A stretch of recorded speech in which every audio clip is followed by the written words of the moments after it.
नमस्कार। हम लोगों ने पिछले वीडियो के अंदर अलाउद्दीन खिलजी की विजयों के अंदर देखा था कि उसने उत्तर भारत के अंदर महत्वपूर्ण विजय प्राप्त की थी और लगभग सारे उत्तर भारत के ऊपर अपना अधिकार जमा लिया था। आज हम उसके अलाउद्दीन खिलजी की दक्षिण नीति को देखेंगे। अपनी जो पूर्व योजना के अनुसार अलाउद्दीन खिलजी ने दक्षिण भारत की विजय का कार्य प्रारंभ किया था और उसका ये जो प्रयत्न था वो बहुत ही साहसिक था, क्योंकि इससे पूर्व किसी भी मुस्लिम शासक ने नर्मदा नदी को पार करने का साहस नहीं किया था। सबसे पहले हम देखते हैं कि अलाउद्दीन खिलजी की दक्षिण भारत की विजय का उद्देश्य क्या था। सबसे पहला तो ये था कि अलाउद्दीन खिलजी है वो दक्षिण भारत की जो अपार संपत्ति है उसको प्राप्त करना चाहता था, क्योंकि दक्षिण भारत के ऊपर अभी तक कोई भी विदेशी आक्रमण नहीं हुए थे। तो ऐसी स्थिति के अंदर वहाँ पर अपार धनराशि एकत्रित हो रखी थी।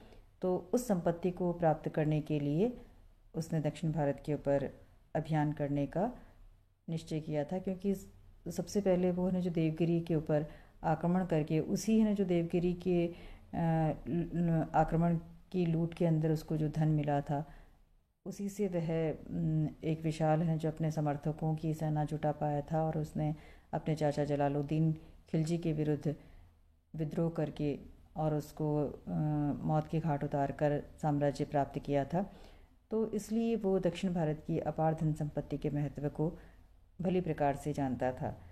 दूसरा क्या था कि वो दक्षिण भारत के राज्यों को अपने अधीन करके वार्षिक कर प्राप्त करना चाहता था, क्योंकि उसको पता था अलाउद्दीन खिलजी है वो इतना समझदार था कि उसको पता था कि उस समय के परिस्थितियों को देखते हुए जबकि यातायात के साधनों का सर्वथा अभाव था, इसलिए उसने उन शासकों को अपनी अधीनता स्वीकार करके और उसके बाद में उनके राज्य उनको वापस जो लौटा दिए थे।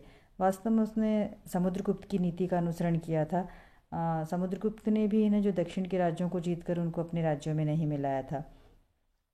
इसके बाद में हम देखते हैं कि जो अगला उसका जो उद्देश्य था, उत्तर भारत के लिए जो उसने जो विजय के लिए जो एक विशाल सेना बनाई थी, क्योंकि आपको पता है कि उसके पास में एक जो बहुत ही जो सुगठित जो विशाल सेना थी, तो उसको भी वो जो क्रियाशील बनाए रखना चाहता था, उसको काम में लगाए रखना चाहता था। अमीर खुसरो कहता है कि अलाउद्दीन खिलजी है दक्षिण भारत के अंदर इस्लाम का प्रचार करना चाहता था। तो एक कारण ये भी हो सकता है जो कि सभी जो मुस्लिम शासक हैं उनका उद्देश्य रहा था। तो आइए देखते हैं हम कि उसने दक्षिण भारत के कौन कौन से राज्य हैं उसके ऊपर जो अधिकार किया था। सबसे पहले उसने जो देवगिरी के ऊपर जो 1306 और 7 में जो मलिक काफूर के नेतृत्व के अंदर देवगिरी के शासक रामचंद्र पर अभियान करने के लिए जो भेजा था। मलिक काफूर और अलब खां हैं वो यहाँ पर जो गए थे और सर्वप्रथम इस सेना की जो मुठभेड़ है वो राजा कर्ण से हुई थी, जो कि गुजरात का शासक था। कर्ण है वो पराजित हुआ और उसकी जो पुत्री देवल देवी थी वो काफूर के हाथ में लग गई और उसने उसको सुल्तान के पास दिल्ली भेज दिया, जहाँ पर उसका विवाह सुल्तान के बड़े पुत्र खिज्र खां के साथ में कर दिया गया। इसके बाद में जो देवगिरी के शासक रामचंद्र पर आक्रमण किया गया, जिसने जो बिना युद्ध किए ही हार मान ली और उसको राजा रामचंद्र देव राय था, उसको राय रायन की उपाधि दी गई और उसको जो बहुत ही जो मतलब उससे मित्रता का व्यवहार किया गया। मलिक काफूर बहुत सारे उपहार लेकर दिल्ली पहुंचा और उसका वहाँ पर जो काफ़ी जो स्वागत किया गया। इसके बाद में मलिक काफूर ने जो तेलंगाना, जो सुदूर दक्षिण में स्थित तेलंगाना प्रदेश है जिसकी की राजधानी वारंगल थी, वहाँ पर जो अपना जो अभियान जो छेड़ा। वहाँ पे काफ़ी समय तक वहाँ का जो शासक है प्रताप रुद्रदेव, उसने शत्रुओं का सामना किया, लेकिन अंत में विवश होकर दिल्ली साम्राज्य की अधीनता है उसने स्वीकार कर ली। युद्ध की क्षतिपूर्ति के रूप में लगभग 100 हाथी, 700 घोड़े और बहुत सी बहुमूल्य वस्तुएं भी जो उसने जो मलिक काफूर को प्रदान की। इसके अलावा उसने जो वार्षिक कर देना भी स्वीकार कर लिया। तो ये कहा जाता है कि मलिक काफूर ने जो बहुमूल्य हीरे प्रताप रुद्रदेव से प्राप्त किए थे उसके अंदर कोहिनूर हीरा है वो भी रहा था।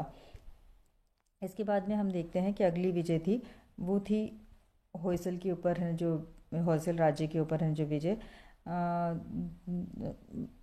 होयसल को है जो वारंगल भी कहा जाता है, तो मलिक काफूर के द्वारा है जो द्वार समुद्र जो उसकी राजधानी थी, वहाँ पर है जो विशाल धन संपदा की जानकारी है मलिक काफूर को मिली थी। तो वो 1311 ईस्वी के अंदर एक विशाल सेना लेकर रवाना हुआ और इस अभियान के अंदर देवगिरी के शासक रामचंद्र था, उसने भी न जो काफूर को न जो सहयोग दिया था। द्वार समुद्र का जो शासक था उसने वीरतापूर्वक है जो सामना किया और लेकिन विवश होकर उसको हार स्वीकार करनी पड़ी और उसने भी वार्षिक कर देना है जो स्वीकार कर लिया। यहाँ से भी मलिक काफूर को 36 हाथी हैं, सोना और चांदी और मोतियों के ढेर प्राप्त हुए थे। साथ साथ में जो होयसल का जो शासक था उसने न जो पांड्य राज्य के न जो अभियान के अंदर अपना न जो सहयोग मलिक काफूर को देना का भी न जो वादा किया था। इसके बाद में हम देखते हैं पांड्य राज्य पर विजय। पांड्य राज्य को न जो माबार भी कहा जा सकता है। तो यहाँ की जो पांड्य राज था वहाँ पर जो सिंहासन की प्राप्ति के लिए दो भाई हैं, उनके अंदर वीर पांड्य और जो सुंदर पांड्य है उसके अंदर संघर्ष चल रहा था। संघर्ष के अंदर जो वीर पांड्य विजय हुआ था, तो जो पराजित जो सुंदर पांड्य था वो उसने सुल्तान दिल्ली चलाया और उसने अलाउद्दीन खिलजी से सहायता मांगी थी। और काफूर ने इस जो फूट का जो लाभ उठाते हुए माबर पर आक्रमण किया।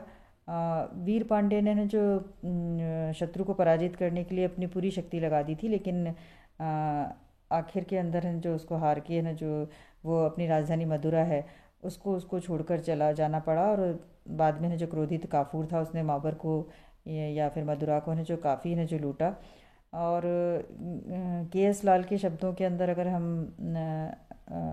विश्वास करें तो मलिक काफूर को जितना धन इस बार लूट में हाथ लगा था उससे पूर्व ने जो उसको कभी भी नहीं लगा था, यानी कि वो बहुत अधिक अतुलित धनराशि है वो लूट कर वहाँ से दिल्ली लेके आया था।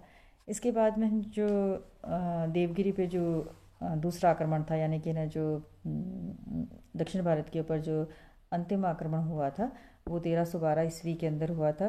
क्योंकि 1312 ईस्वी में देवगिरी के राजा रामचंद्र की है वो मृत्यु हो गई थी और उसके बाद में उसका पुत्र है शंकर देवराज, वो सिंहासन पर बैठा था। उसने गद्दी पर बैठते ही अलाउद्दीन को कर देना बंद कर दिया था। तो ऐसी स्थिति के अंदर अलाउद्दीन ने उसको दंडित करने के लिए वापस है जो मलिक काफूर को भेजा और युद्ध के अंदर जो बहादुरी से लड़ता हुआ शंकर देव है वो युद्ध में मारा गया। और मलिक काफूर ने अगले न जो 2 वर्ष हैं वो दक्षिण के अन्य राज्यों में अभियान के अंदर हैं जो वहीं पे बिताए। उसके बाद में देवगिरी को जो अब है जो इस बार है दिल्ली सल्तनत के अंदर शामिल है वो कर लिया गया। तो इस तरह से हम देखते हैं कि जो उसका दक्षिण भारत का अभियान है अलाउद्दीन खिलजी का, वो है ना जो काफ़ी है ना जो मतलब है ना जो एक तरह से कह सकते हैं कि इससे जो दक्षिण से उसको जो धन मिला था उससे उसके साम्राज्य में सुदृढ़ता हुई थी। और न जो मंगोलों से आक्रमण की सुरक्षा की व्यवस्था भी है ना जो इस धन से की गई थी, क्योंकि इस धन से ही है ना जो सीमांत प्रदेशों की जो एक तरह से कह सकते हैं कि सुदृढ़ जो नाकेबंदी है उस तरह की दुर्गों की ना जो एक काफ़ी ना जो मुस्तैद व्यवस्था है वो इस धन से की गई थी।